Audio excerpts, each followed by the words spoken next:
Bismillahirrahmanirrahim. Assalamu alaikum children. Today we are going to begin with our new lesson, which is about a lady known as, her name was Helen Keller. She was definitely a magnificent lady, a very brave and courageous woman. Let's start the lesson. How fortunate are those who are born into this world with two eyes to see all its beauty. But there are some unfortunate people who can neither see nor hear. This world, which is so full of beautiful colors and sweet sounds, appears colorless and dull to these poor souls. What a misfortune! They cannot see the lovely flowers blooming in the gardens and hear the birds singing sweet songs. They indeed feel very sad, for their fate is so hard. Worse is the fate of those who can see and hear once and then no more. But they are so courageous and bold that they do not look unhappy. They accept the challenge of their fate and try to live cheerfully. Alright children, now let's discuss this paragraph. We are talking about this lady, Helen Keller, who was blind. In due course of time, with the passage of time, since she could not see anything, she stopped talking, she could not hear anything. Just come to think of it. Children, all of you, close your eyes and sit for 5 minutes and imagine you can't see anything and you're going to see in future. See how you feel. It's a very, very miserable feeling. What do you mean by fortunate? Lucky. Unfortunate? Unlucky. Obviously, we all think those people who can't see, who can't hear, who can't talk, they are definitely very unlucky people. And majority of them, mostly people, give up hope in life because they can't see the beauty of the world. Everything seems colorless to them and dull. What a bad luck. Misfortune means bad luck. They can't see all the beauty that is present in this world. Such people do feel very upset and they feel that their fate is so hard on them. Especially those people who once could see and talk and hear, but they can't do it anymore. This becomes even worse. When we talk about such people, we must not forget that there are few persons, few characters who were very, very courageous, very bold, very brave. They knew how to face the world, and instead of becoming unhappy and disgusted, they accepted the challenge of life, the fate, the luck that came across in their life. They very cheerfully faced it. And this lady, Helen Keller, was one such character. Is it clear to you all? Now let's proceed to the next paragraph. Among such brave and courageous persons, the name of Miss Helen Keller tops the list. That means everyone knows her and appreciates her the most. Helen Keller was born in 1880 in a small town in the United States of America. Up to the age of 2, she was quite normal child. She could see and hear everything. In February 1882, little Helen fell dangerously ill, seriously ill. All felt sorry for her because she became blind and deaf. Her parents looked sad. Everybody was unhappy and the little child felt miserable. Awful.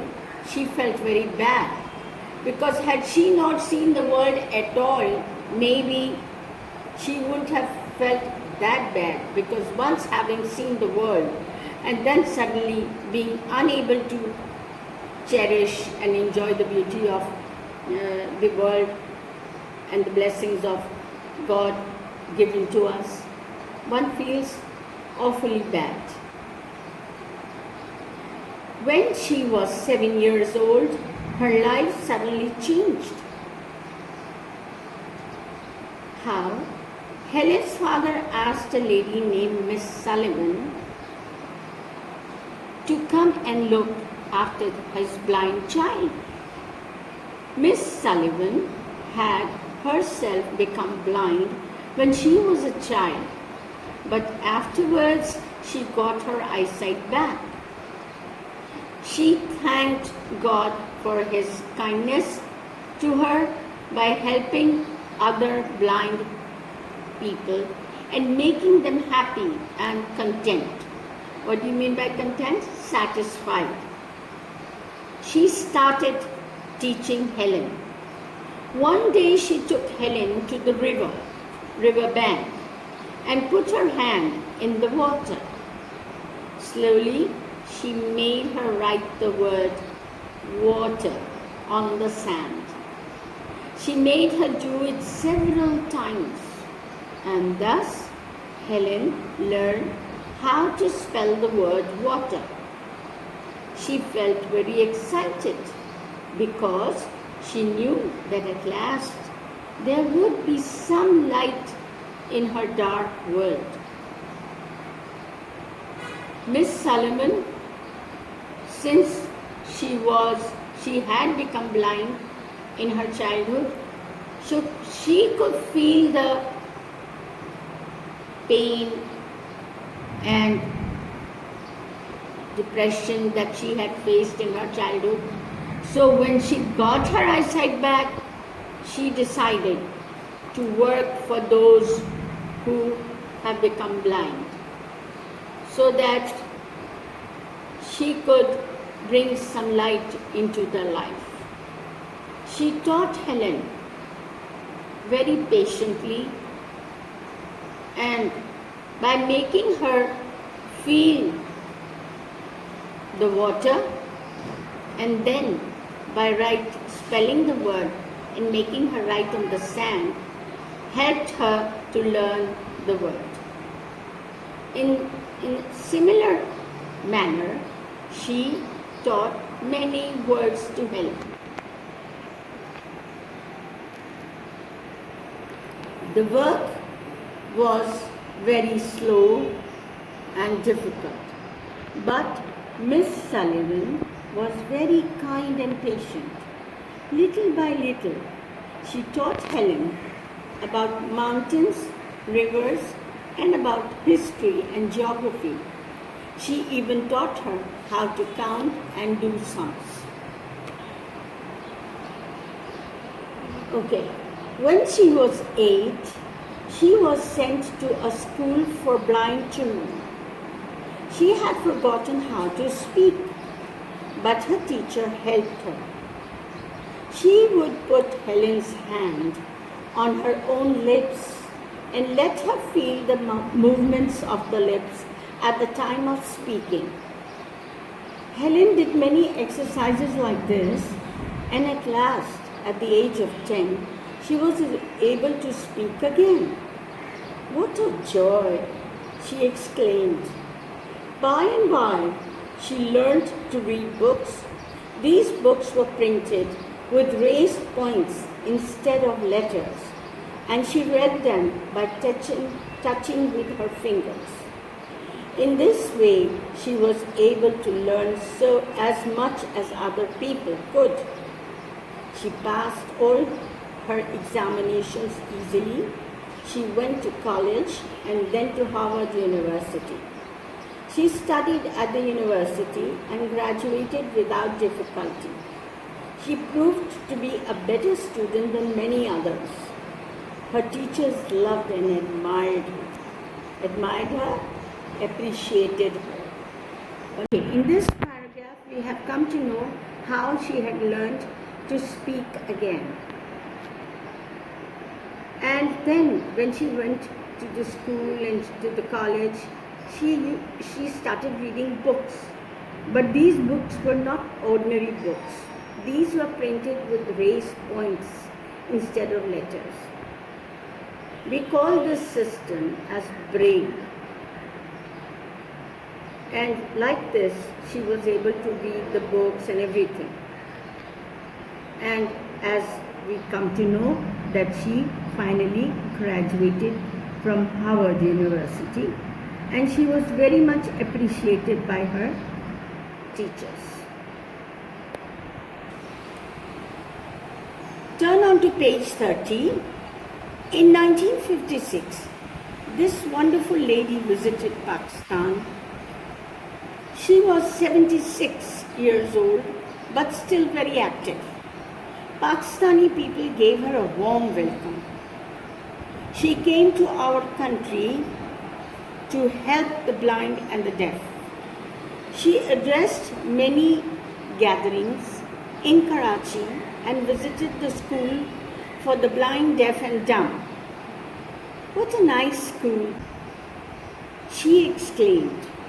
How wonderful it is to be with you, my dear sons and daughters. Always be happy and cheerful. Never curse your fate. Now, what do you mean by curse? Never blame, never feel bad, pathetic about your fate. You can do everything in this world, she said to the students of the school, and admired heartily all the ladies who were working and teaching there voluntarily. What do you mean by voluntarily? Without any charges, out of their own will and wish, with so much zeal, enthusiasm, and selfless affection, and regardless of any remuneration, any salary or money, just they did that duty out of love for the children.